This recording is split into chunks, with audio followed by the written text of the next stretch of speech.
Arif sat by the window, watching the raindrops race down the glass. The once vibrant laughter in their home had been replaced by silence, broken only by the ticking of the grand clock in the living room. His parents, Raj and Mira, were always busy. His father worked late nights at the office, and his mother was constantly occupied with household chores and social commitments. Birthdays had become hurried affairs, bedtime stories were replaced by brief goodnight texts, and family dinners were spent with each member glued to their phones. Though Arif had everything, a big house, expensive toys, and the best school, he lacked the one thing he craved the most, his parents' time. One evening, his grandmother visited.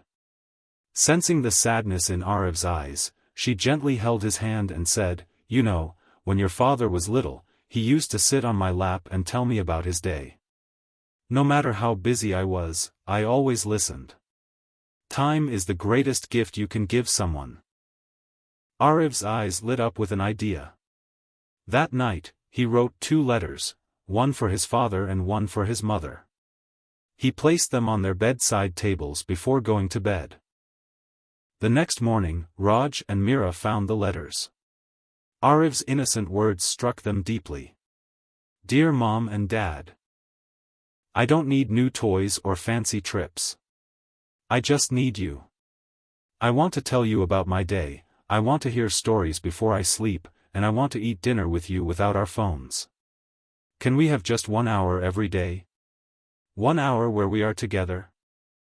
Love, Arif." Raj held the letter tightly, guilt washing over him. Mira wiped a tear from her eye. They looked at each other and without a word, they knew what had to change. That evening, as Arif came home from school, he was surprised to see both his parents waiting for him.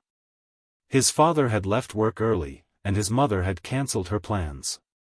They had a board game set up on the table, and Mira was holding his favorite bedtime storybook. "What's going on?" Arif asked, his eyes wide with excitement. Raj smiled. "We realized something very important, Arif. Work, chores, and everything else can wait. But you? You are our priority. So, from now on, we are spending an hour together every day, no matter what." Arif grinned and ran to hug them both. That night, they played, talked, and laughed until Arif finally dozed off in his mother's lap, just like Raj had once done with his own mother. From that day on, they made a promise: 1 hour, every evening, just for each other. No phones, no work, no distractions.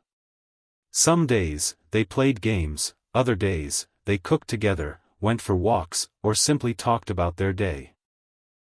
As time passed, the changes in their home became evident.